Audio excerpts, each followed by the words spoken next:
sate tidak enak, tidak sedap. Mengapa? Karena bukan makanan. Apa yang dimaksud dengan sate?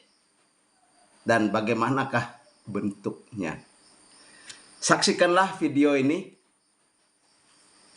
Dan video ini walaupun tidak sempurna, tetapi benar adanya tentang sate. Bertemu kembali dalam acara Ragiku bersama Pendeta Najarudin, Melawan Lupa, bagian yang kedua. Bagian yang pertama kemarin melawan lupa, Injil masuk Bentiang. Kali ini sate. Ini juga di dalam rangka memperingati ulang tahun Gereja Perhimpunan Injili Baptis Indonesia yang ke-58. Jadi saya menyiapkan video ini untuk mewariskan kepada generasi muda Gereja PIB supaya mereka memahami sejarah tentang Gereja PIB. Secara khusus pagi ini atau saat ini adalah tentang sate. Apakah sate itu? Sate bukanlah makanan, tetapi itu adalah singkatan, ya, akronim. Kepanjangannya adalah Sekolah Alkitab Teologia Ekstensi, disingkat sate. Kepanjangannya sate adalah Sekolah Alkitab Teologia Ekstensi. Saudaraku yang dikasihi dan diberkati oleh Tuhan, di Gereja Perhimpunan Injili Baptis Indonesia sangat akrab, sangat kental dan sangat familiar dengan istilah sate. Tapi itu zaman tahun 70-an, 80-an, tahun 90-an, tahun 2000-an masih, ya, sate. Karena waktu itu masih eksis. Sekarang sudah eksodus, sudah tidak lagi eksis satenya itu. Tapi supaya tidak hilang begitu saja, dalam sejarah, hilang begitu saja dalam ingatan generasi muda, maka saya mendedikasikan diri saya untuk membuat video secara khusus sejarah Gereja PIB yang berkaitan dengan sate, Sekolah Alkitab Teologia Ekstensi. Sate dimulai tahun 1974, dimulai di Suti, kelas Suti, dan dimulai juga di kelas Jagoi Babang. Karena Suti sudah ada landasan pesawat, maka bisa dilayani. Sekolah Alkitab Teologia itu bisa dilayani dengan baik di kelas Suti. Juga di Jagoi Babang sudah ada kelas di sana. Dan juga terbang dari Surkam atau dari Bengkayang. Karena dulu di Bengkayang ini ada landasan pesawat juga numpang. Ya, sekarang lapangan BRC itu belakang Basuki Rahmat. Itu landasan pesawat juga di Bengkayang. Saya pernah 2 kali mendarat di landasan Bengkayang. Kalau di Surkam puluhan kali, bahkan ratusan kali. Saudaraku yang dikasih oleh Tuhan Yesus Kristus. Jadi sate dimulai di Suti tahun 1974. Di mana para siswanya itu dari berbagai tempat. Ada dari Tapen, dari Sensiap, dari Suti Baru, Suti Lama, dari Jangkak, dan dari Bentiang. Yang saya ingat dari Bentiang itu ada 3 orang yang turun. Kalau dari Bentiang pergi ke Suti itu menempuh perjalanan 14 km itu, ya. Tapi kalau dia pergi pulang berarti 28 km. Tapi no problem bagi mereka yang semangat, dan bagi orang Bentiang kayak saya juga, orang yang gemar berjalan, ya terpaksa lah karena memang situasinya seperti itu. Kemudian dalam catatan Di situ ada 27 siswa, cukup ramai. Karena salah satu syarat untuk ada kelas yaitu 12 orang minimal, 12 orang. Tapi kalau 27 orang itu sudah bagus. Kalau di kelas Suti Semarang itu diajar oleh ibu atau oleh Nona Norma Hase. Dia bekerja sama dengan Nona Jen. Sedangkan yang di Jagoi Babang pada waktu itu dilayani oleh Bapak Pendeta Hedley. Nah, bisa dikoreksi saudara-saudara dari Jagoi kalau ini agak keliru. Nah, pokoknya ada kelas di Jagoi Babang. Saudaraku yang dikasihi oleh Tuhan Yesus. Sedangkan di Bentiang sendiri belum dibuka kelas. Dalam video yang lalu, Bentiang itu baru membangun landasan tahun 1979 dan landasan itu baru diresmikan pada tahun 1981. Tapi pada tahun 1982 Sate atau Sekolah Alkitab Teologia Ekstensi dibuka di Bentiang. Jadi pesawatnya satu jalur. Jadi ada membawa dua guru Sate, yaitu di Suti, didaratkan di Suti lalu naik ke Bentiang.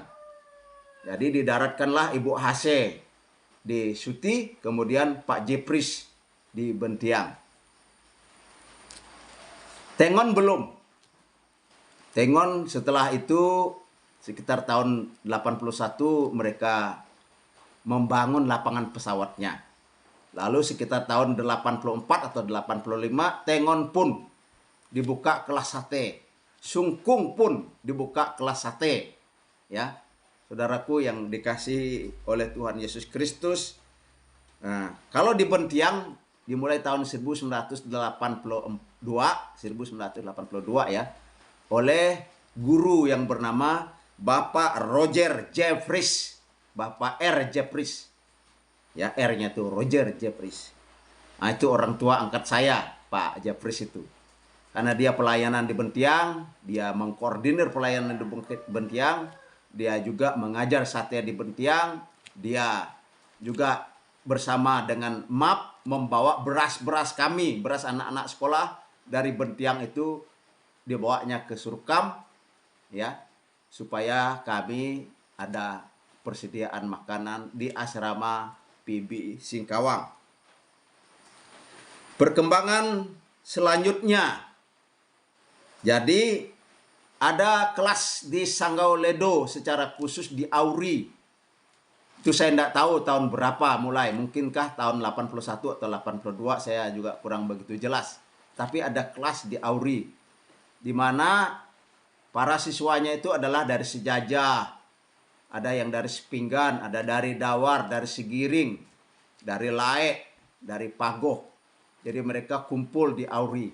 Dan yang mengajarnya, kalau saya tidak salah itu Ibu Hase, tetapi juga mungkin juga ada pendeta yang lainnya. Kemudian yang berikutnya adalah Sate berkembang menjadi PK3. Apa itu? Bukan PK3 ya, tapi P3K terbalik. Kalau P3K itu PK3 lain. Jadi pelayanan pendidikan pemimpin Kristen, ya, digagas oleh Pendeta Martin Luther, karena dia adalah yang dikader oleh Ibu Norma Hase untuk meneruskan Sate dan mengembangkan Sate, sehingga Pak Pendeta Martin Luther almarhum meneruskan pelayanan Sate, di mana dia mengembangkan menjadi pendidikan pelayanan pemimpin Kristen, ya, P3K. Saudaraku yang dikasih oleh Tuhan, dan itu dimulai pada tahun 1994 sampai 1996. Selanjutnya Pendeta Martin almarhum mengembangkan dari sate ke PK3 dan dari PK3 menjadi sekolah yang formal, yaitu dia mendirikan sekolah teologi. Namanya adalah ATBK, Akademi Teologi Baptis Kalimantan. ATBK, Akademi Teologi Baptis Kalimantan.